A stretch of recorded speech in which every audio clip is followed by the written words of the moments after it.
우리가 예배 소설을 계속 함께 말씀을 나누고 있습니다.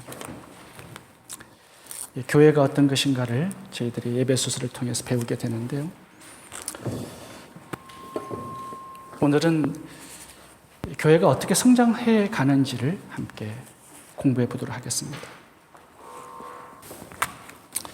1990년도에 하버드 대학에서 한국 사람의 입학률이 6%, 전체 학생이 6%였습니다. 굉장한 숫자죠. SAT 성적이 타민족에 비해서 최고의 점수였고요. 또 내신 성적이 최고였습니다. 근데 1년이 지나가고 난 다음에 낙제한 학생들의 비율이 타민족에 비해서 한국인들이 가장 월등했습니다. 이게 극과 극을 달리는 현상이 나타났습니다. 그래서 하버드 대학에서 조사를 했어요. 왜 그럴까? 뛰어난 학생들이 왜 낙제가 가장 많을까? 한국인들을 대상으로 조사를 해봤는데 입학하는 한국 학생들의 최종 목표가 하버드 대학이었어요. 그 이상의 목표가 없었다라고 결론을 내렸습니다. 부모들이 보면 대부분 대학을 학생들의 최종 목표로 두는 경우가 되게 많습니다. 중3 같은 경우는 이제 3년 남았다. 고3 같은 경우 이제 1년 남았다. 조금만 참자. 최종적인 목표를 대학에 두니까 대학을 들어가고 난 다음에 목표를 성취했잖아요. 그 다음에 허무와 허탈감, 우울증이 찾아온다는 것입니다. 이러한 현상은 한국 대학이 굉장히 심각합니다. 서울대, 연대, 고대를 목표로 들어간 다음에 타락, 도덕성의 이 해이함, 이거는 말할 수가 없어요. 너무나 술과 파티와 음란으로 대학생들이 물들어 있는지 상상할 수 없습니다. 그 이유가 고상한 목표를 가지지 않아요. 최종 목표가 이 정도까지입니다. 더 잘하지를 못하게 되는 거죠. 우리 성도들도 마찬가지라고 생각합니다. 구원이 최종 목표예요. 나 이제 하나님께 선택받았고, 나 이제 지옥 안 가고 천국 가고, 죽어도 안전하기 때문에 막 산단 말이에요. 근데 교회론을 다루면서 예배소서는 우리의 최종 목표가 구원이 아니다라고 말씀합니다. 이거는 출발점에 불과한 거예요. 이루어야 될 목표가 있어요. 우리가 15절에 보시면 범사에 그에게까지 자랄지니라, 성장에 대한 단어가 굉장히 많이 나와 있습니다. 설교 노트를 보시면 제가 거기에 6가지 단어를 적어 놓습니다. 13절도 보시겠습니다. 온전한 사람을 이루어 장성한 분량이 충만한 데까지 이르리니, 15절도 봐보세요. 범사에 그에게까지 자랄지라. 16절, 그 몸을 자라게 하며 세우느니라. 12절도 몸을 세우려 하심이라. 14절도 봐보세요. 어린아이가 되지 말라는 얘기는 성장하라는 뜻이거든요. 그러니까 성장과 성숙에 대한 이야기를 예배소 4장에서 집중적으로 하고 있습니다. 우리의 목표는 예수님을 더 알고 예수님을 더 닮아가는 것입니다.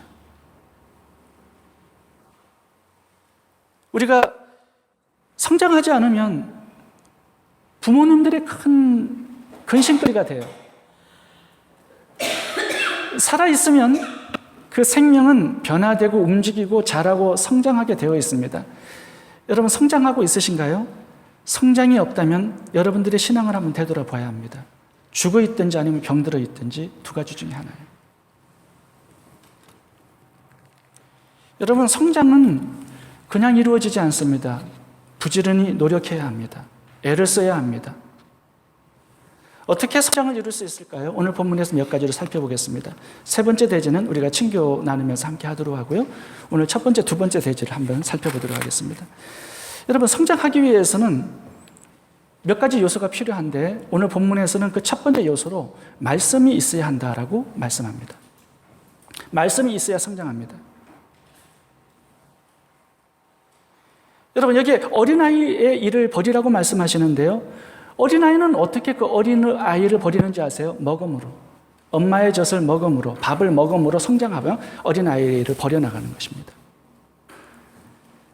잘 먹어야 돼요. 여러분, 성도님들도 영적인 양식인 하나님의 말씀을 잘 먹어야 성장할 수 있습니다. 이거 외에 다른 방법이 없습니다. 7절에서 12절까지 한번 보시면 예수님께서 좀 우리가 이해하기 어려운 말씀을 하셨습니다. 우리 각 사람의 그리스도의 선물의 분량대로 은혜를 주셨나니 그러므로 이르기를 그가 위로 올라가실 때 사로잡힌 자를 사로잡고 사람들에게 선물을 주셨다 하였도다. 이 로마 시대 때 전쟁이 많았습니다. 전쟁을 해서 이기게 되면은 그 적장을 사로잡아 오든지 또 전리품들을 다 가지고 옵니다. 그러면 왕이 그것을 가지고 승리를 기념해서 군사들과 백성들에게 그 전리품들을 나눠줘요. 사울 왕도 보시면 아말렉을 이기고 살찐 송아지들을 다 잡아와서 백성들에게 나눠주는 장면이 나옵니다. 마찬가지예요. 예수님께서 마귀와 전쟁을 하신 다음에 마귀의 사망 권세를 깨뜨려 부수셨습니다. 그리고 부활하셔서 승천하셔서 왕으로 등극하세요. 그때 주님께서는 모든 이 우주의 전리품들을 다 빼앗아서 우리 성도들에게 나눠주셨다 이렇게 기록하고 있는 장면입니다. 그래서 1절, 7절부터 봐보시면 은혜를 주셨나니 선물과 분량대로 은혜를 주셨나니 8절도 보시면 사람들에게 선물을 주셨다 하였더니 이게 전리품들이에요. 승리한 왕의 전리품들입니다. 그런데 선물을 주셨다 하면서 구체적으로 뭘 주셨는가를 설명하고자 하는 것입니다. 여기 봐보시면 11절을 봐보세요. 사도, 선지자, 복음 전하는 자, 목사와 교사, 이것이 주님께서 주시고자 하는 최고의 선물이라는 것입니다. 교회들에게.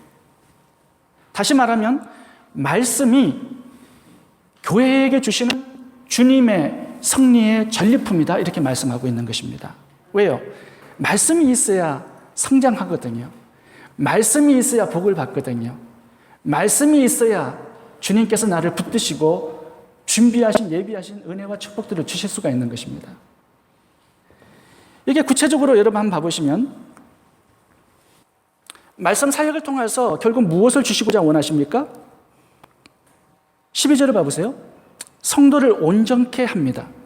봉사의 사역들을 하게 만듭니다. 그리스도의 몸을 세우십니다. 결국 성도들에게 가장 주고 싶어하는 게 온전한 성장이고 사역을 하는 사역이고 그리스도의 몸을 세워서 다른 몸들을 세워나가는 이 일들을 주시고자 하는 거예요. 그건 말씀으로만 되는 것입니다.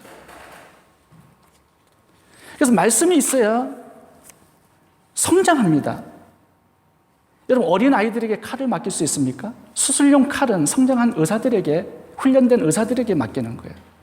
꼬마들에게 헌들의 밀리언을 맡길 수 있겠습니까? 그거는 종이 조각이 딱지치기 하는데 불과한 것이에요. 그래서 성장해야 주님은 거기에 합당한 축복들을 맡기실 수가 있는 겁니다. 근데 그것은 말씀으로 밖에는 되지 않아요. 그래서 예배소서 2장을 봐보시면은 이 교회가 어떤 곳이냐? 성경 구절을 우리 한번 같이 보도록 하겠습니다. 예배소서 2장 20절입니다. 너희는 사도들과 선지자들의 터 위에 세우심 입은 자라. 이 세우심이 어디에서 가능한지 사도들과 선지자들이 외친 그 말씀, 복음 위에서 가능하다라는 거예요. 그 안에서, 말씀 안에서 건물마다 서로 연결하여 주 안에서 성전이 되어가고 너희도 성령 안에서 하나님의 거하실 처소가 되기 위하여 예수 안에서 함께 지어져 가느니라.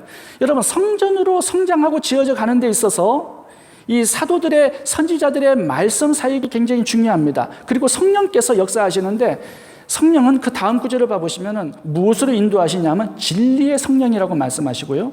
진리로 우리를 인도하신다라고 말씀하세요. 성령이 왜 오셨어요? 우리를 하나님의 말씀 가운데로 인도해서 그 말씀 위에서 성장할 수 있도록 하기 위해서 오신 것입니다. 여러분, 고린도 교회가 은사들이 굉장히 많았습니다. 그럼에도 불구하고 그 교회가 성장하지 못했어요. 산산이 부서졌습니다. 온갖 제약들이 난무합니다. 왜 그래요? 은사주의 가지고는 안 된다라는 것입니다. 은사를 가지고는 교회가 서지 않아요. 말씀이 들어가야 교회가 서는 것입니다. 이것이 터기 때문에, 기둥이기 때문에 이것이 없으면 집이 세워지지 않습니다. 그 얘기를 하고 있는 거예요. 초대교회가 왕성하게 성장해서 세계 교회를 축복했습니다. 그 이유가 무엇이냐? 사도행전 2장 42절을 한번 같이 보도록 하겠습니다. 저희가 사도의 가르침을 받아 여기에서부터 출발합니다. 말씀에서부터 출발해요. 6장 7절도 한번 봐보시겠습니다. 하나님의 말씀이 점점 왕성하여 예루살렘에 있는 제자의 수가 심히 더 많아지고, 무엇을 통해서 교회가 성장하고 확장됩니까? 말씀을 통하여서 그렇게 된다는 것입니다. 이렇게 귀한 선물로 하나님께서 우리에게 주셨는데 너무 무시하고 살지 않나요? 너무 부담으로 짐으로 여기고 살지 않나요? 저희 교회가 큐티를 열심히 하고 있는데 다 열심히 하는 건 아닙니다. 어떤 분들은 굉장히 괴로워해요, 말씀 묵상하는 걸. 근데 이게 나에게 주시는 유일한 주님의 선물이라는 걸 알아야 합니다. 그리고 여러분, 내가 다른 사람의 선물이 돼야 됩니다. 주님이 여기까지 성장하기를 원하세요. 내가 말씀의 사람이 되어서 다른 사람들을 말씀으로 생명을 구원하고 붙들어주고 그들도 성장시켜서 하나님의 아름다운 일꾼과 사역자들이 되게 하는 이 하나님의 선물이 내 자신이 되어야 된다는 거예요. 여러분, 어디까지 성장해야 되는지 한번 봐보시겠습니다. 이게 중요한 단어가 13절입니다. 우리가 다 하나님의 아들을 믿는 것과 아는 일이 하나가 돼요. 교회는 절대로 하나가 될 수 없습니다. 말씀으로 하나가 되지 않으면. 그리고 여러분, 한두 사람이 말씀에 성장한다 해서 성장한 교회라고 말하지 않습니다. 다 그래야 돼요. 다. 그래서 우리가 다 올이라는 단어를 썼습니다. 우리가 다 어디까지 성장해야 되느냐? 여러분 보세요. 11절입니다. 사도, 선지자, 복음 전하는 자, 목사, 교사, 말씀 사역자들이거든요. 여기까지 우리가 성장해 가라는 거예요. 그래서 어떻게 하라는 것입니까? 12절 보세요. 성도를 온전케 하는 이 정도에까지 신앙의 성숙을 이루어야 한다, 이렇게 말씀하고 있는 것입니다. 여러분, 예배소서가 이렇게 나아가면서 어디까지 성장해 가냐 하면 예배소 6장을 보시면 영적 전투자로 성장해 가요.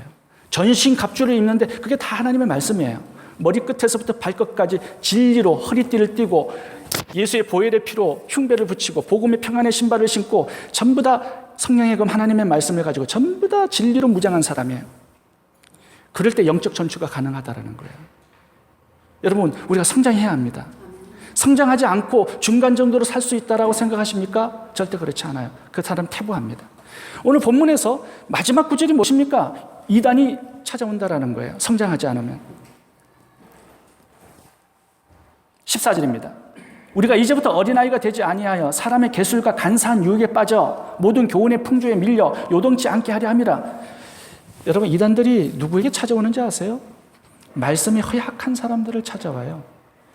마귀가 으르렁거리면서 삼키자를 찾고 있는데 그 대상이 누구냐? 말씀을 희미하게 하는 사람을 찾아다니는 거예요.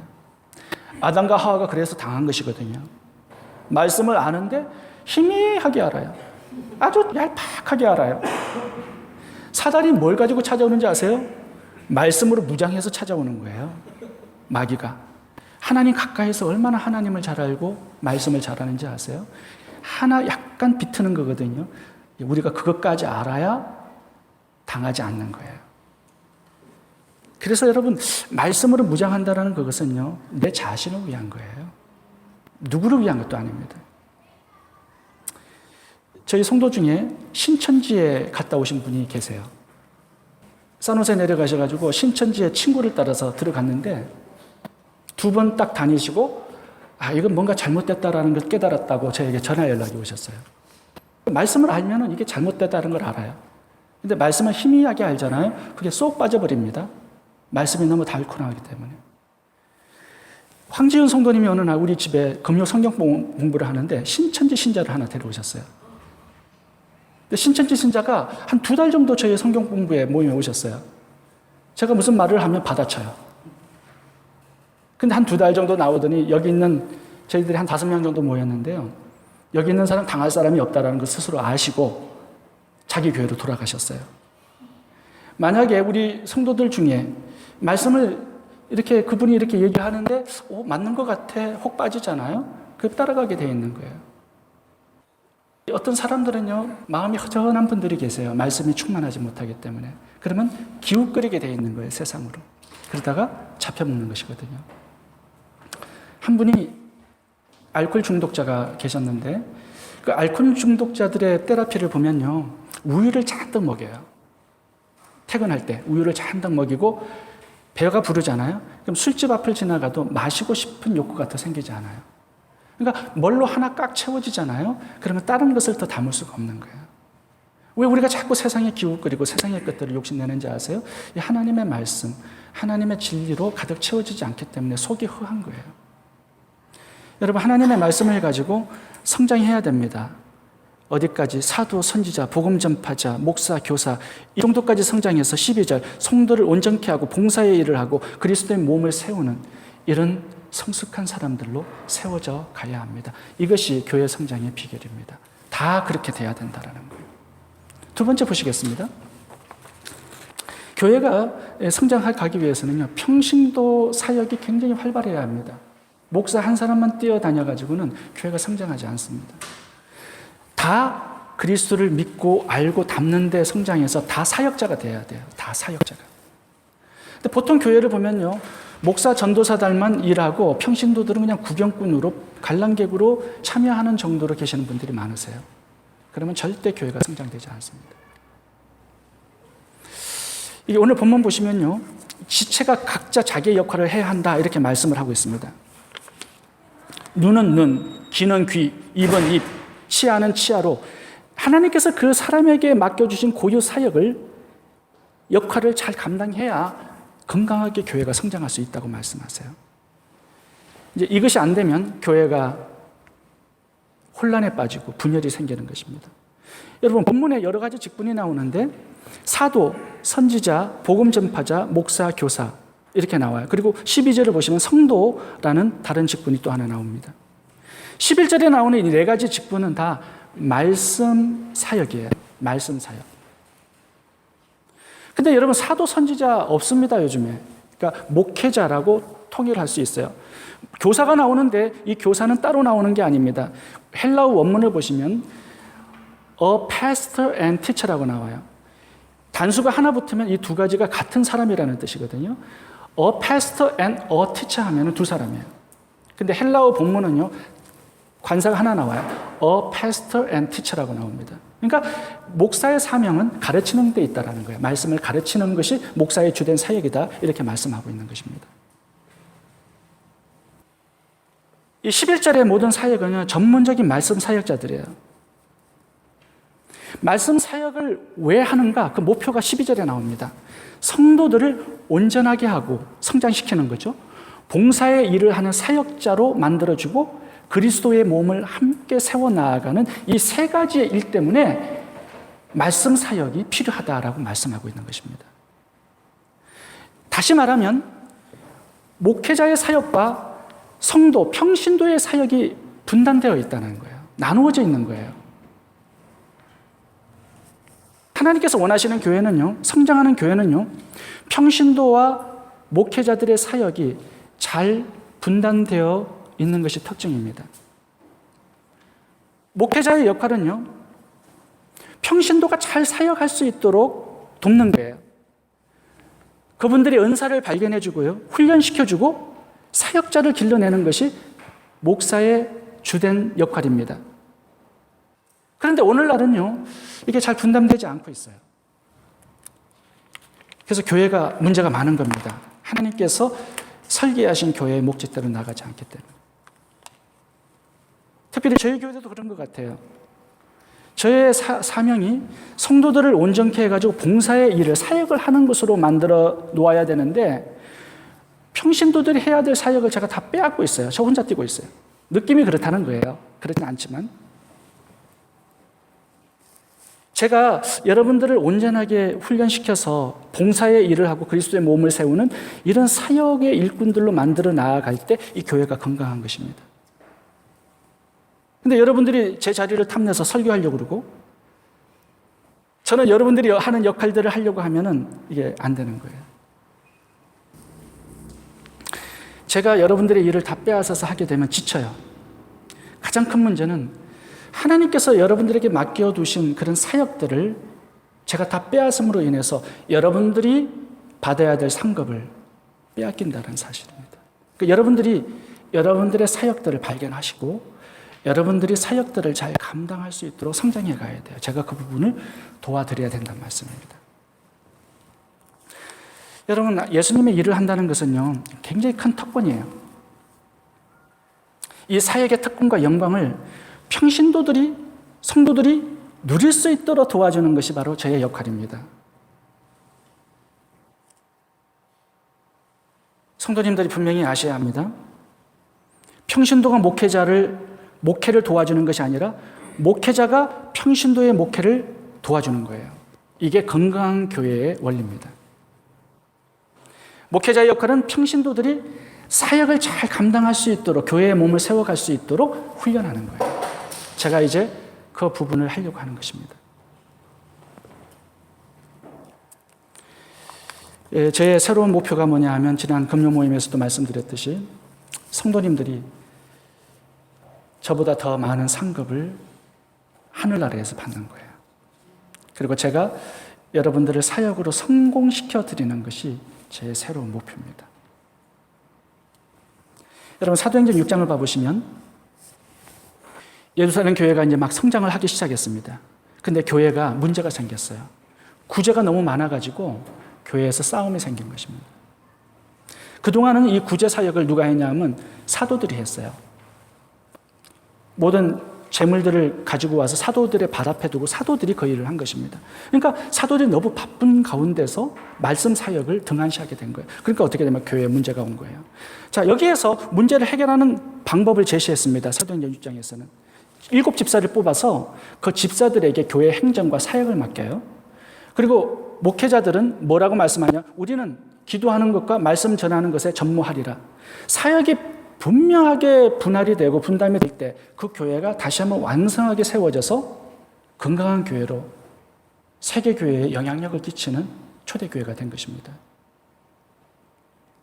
여러분들이 사역을 하시고 저는 여러분들을 돕는 역할을 하는 것이 성경적인 교회관이에요. 이제 저는 말씀과 기도에 전무하겠습니다. 여러분들은 사역을 열심히 해주시기 바랍니다. 16절 한번 같이 보겠습니다. 그에게서 온몸이 각 마디를 통하여 도움을 입음으로 연락하고 상합하여 각 지체의 분량대로 역사하여 그 몸을 자라게 하여 사랑 안에서 스스로 세우느니라. 여러분, 여기서 몇 가지 단어가 되게 중요합니다. 온몸, 각 마디, 각 지체. 이거는 뭐냐 하면 한 사람도 빠짐없이 다 사역에 참여한다라는 것을 강조하고 있는 것입니다. 여러분, 교회가 성장하려면 다 그리스도를 믿고 그리스도를 아는 데 하나가 돼야 되고요. 그리고 다 사역에 참여하셔야 돼요. 한 사람도 빠짐없이 다 사역자가 돼야 된다는 말입니다. 눈은 눈, 귀는 귀, 이는 이, 발톱은 발톱, 손톱은 손톱, 안 보이는 기장, 이런 모든 것들이 연합해서 몸이 세워져 나가는 거예요. 그래서 여러분들은 여러분들에게 고유 사역이 있으세요. 그걸 찾으셔서 그 일을 하셔야만 여러분들이 행복합니다. 그리고 하늘나라에 갈 때 주님의 인정과 칭찬과 상급을 받게 돼요. 여러분, 아무도 독불 장군이 되어서는 안 되고요. 놀고 있는 성도가 있어서도 안 됩니다. 작게 받았다면 작은 대로 하나님 맡겨주신 사명을 감당하셔야 합니다. 이제 제가 목장 제대를 시작하려고 합니다. 10월에 저는 계획을 하고 있습니다. 제가 이렇게 목장 가정교회를 하려고 하는 이유를 금요 모임에서 여러 번 말씀을 드렸는데, 지금 이 구조 가지고는요, 온몸이 각 지체 각 마디가 사역을 못해요. 왜냐하면 저 혼자 뛰고 있기 때문에 여러분들 다 뺏기고 있는 거예요, 저한테. 그래서 목장을 나누어서요, 그 목장 안에서 여러분들이 사역들을 감당할 수 있도록 하고자 하는 것입니다. 한 교회 리서치 기관이 700명 모이는 한국 교회를 리서치를 했습니다. 그런데 그 교회에 사역으로 뛰고 있는 성도님들이 몇 명이냐를 조사를 했는데 150명이었습니다. 근데 150명 밖에는 사역을 못해요, 그 교회 구조가. 그러면 나머지 550명은 무엇을 하고 있는가? 예배에만 참석했다 가는 거예요. 여러분, 그렇게 해서 건강한 교회가, 성장하는 교회가 만들어질 수 있겠습니까? 없습니다. 근데 사역을 하고 싶어도 사역의 자리가 없다라는 거예요. 150명 외에는. 그러니까 예배 중심으로밖에, 프로그램 중심으로밖에 그 교회가 운영되지 않습니다. 교회가 성장하고 건강한 교회다라고 말할 수 없는 거예요. 언제든지 교회가 깨질 수 있는 구조입니다. 이 그리스도의 지체가 되어서 주님을 섬기고 싶어도 이 사역의 길이 열리지 않는 거예요. 기존 구조로는. 근데 이번에 제가 휴스턴을 갔다 오면서 서울 침례교회에 1200명 모인 그 구조인데, 제가 그 한 목자의 집에서 일주일을 기거를 했습니다. 근데 196개의 목장이 있는 거예요. 1200명 모이는 그 구조 속에서. 그럼 목자하고 목녀하고 400명이 헌신하고 있는 거예요. 그러니까 목사 같은 평신도입니다. 그러니까 400명이 1200명을 붙들고 있는 교회의 구조예요. 그런데 그 교회는요, 목자 목녀가 있는 다음에 예비 목자 목녀가 있어요. 그러니까 800명이에요. 교회에 헌신하고 있는 사람. 나머지 사람들은 그분들의 섬김을 받고 다시 예비 목자, 목자로 세워져 가는 과정에 있는 것입니다. 자, 그렇게 된다면 그 교회가 1200명이 다 사역자라는 얘기예요. 얼마나 튼튼한지 아세요? 얼마나 은혜로운지 아세요? 그 교회 구조가 바로 우리 교회의 구조 시스템이 되었으면 좋겠다라고 생각이 드는 것입니다. 7명에서 10명 정도 한 목장에 이제 모이게 됩니다.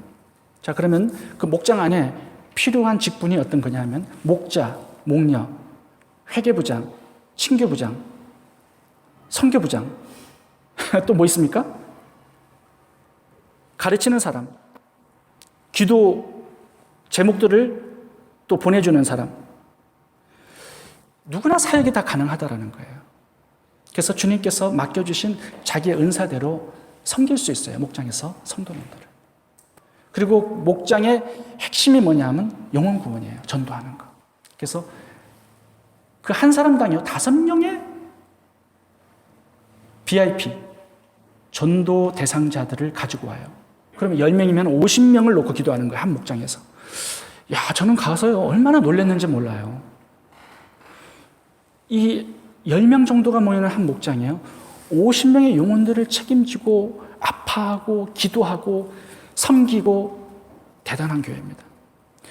성도는 1200명인데 목장에서 모이는 사람들이 더 많아요. 그러니까 대단한 구조인 거예요. 교회는 안 나오지만 목장에 오시는 분들이 많으세요. 신기한 것은요, 선임도 계세요. 목장에 오시는 분들 중에. 그게 이제 휴순으로 오셨다가 갈 곳이 없으니까 친구에 관계되어서 목장에 오시는데 불교 신자 목장이 또 있어요. 그러니까 교회는 나오지 않지만 거기에 정거장에서 기다리고 있는 거예요. 일로 오기 위해서. 그렇게 50명을 놓고 한 목장에서 기도하면서 영혼을 구원하니까요. 한 달에 한 20명 정도가 침례를 받으세요. 매주마다 새로 오시는 분이 계시고 매주마다 영혼 구원받는 분이 계시고 매주마다 이렇게 섬기는 사람들이 많은 거예요. 그 구조가 정말 건강한 구조다라는 생각이 든 것입니다. 저희가 10월 달에 이제 목자를 임명하고 목녀를 임명하고 이제 출발을 좀 계획하고 있습니다. 그리고 목장을 만들어서 목자, 목녀를 세운다 해서 저절로 목장이 가정교회가 아름답게 성장하는 것은 아니다 생각이 들어요. 제가 그것을 위해서 이제 목자, 목녀들과 함께 훈련을 하도록 하겠습니다. 그리고 13주짜리 생명의 삶이라는 성경 공부를 준비해 놓았습니다. 이게 조직 신학이에요. 그래서 모든 성도님들에게 구원의 확신, 그리고 큐티를 어떻게 하는지, 성경 공부를 어떻게 인도하는지, 어떻게 사람들을 섬기는지에 대한 이런 기본적인 부분들을 같이 공부하도록 하겠습니다. 그 교회에 가보니까요, 중요한 것은 장례식도 목사가 안 가더라고요. 목자가 가서 장례식을 인도하세요. 신방도 목사가 안 가고 목자가 가요. 왜냐하면 봉사의 일을 하는 사람들, 그리스도의 몸을 세우는 사람들은 누굽니까? 성도예요. 목사는요, 말씀으로 성도님들을 훈련하는 그 역할을 해서 성도들이 목사가 될 수 있도록 그렇게 훈련하는 역할을 제가 맡은 것입니다. 그러니까 우리 교회가 목사들이 많이 배출되는 그런 구조를 가진 교회가 되기를 원해요. 여러분, 한 사람 한 사람들이 선지자, 복음 전하는 자, 사도, 목사, 교사로 세워져서 또 다른 성도들을 온전케 하는 그 일을 할 수 있도록 그런 구조의 시스템을 저희 교회가 가졌으면 좋겠습니다. 이런 목장을 세우시고 또 분가시켜서 다른 목장을 만들어 나아가는 그런 사역들로 성장해 갈 수 있기를 원합니다. 주님의 몸을 섬기고 나라를 섬기는 이 특권, 이 영광을 나의 것으로 붙드시고 누릴 수 있기를 바랍니다. 잘 훈련받고 또 희생적으로 주님을 섬기다가 이 세상이 끝나고 주님 앞에 섰을 때, 주님, 저는 이런 사역을 하다 왔습니다. 저는 이런 영혼 구원을 하다가 왔습니다. 저는 이렇게 주님의 몸을 섬기고 왔습니다. 목장을 이렇게 섬기고 분가시키다 왔습니다.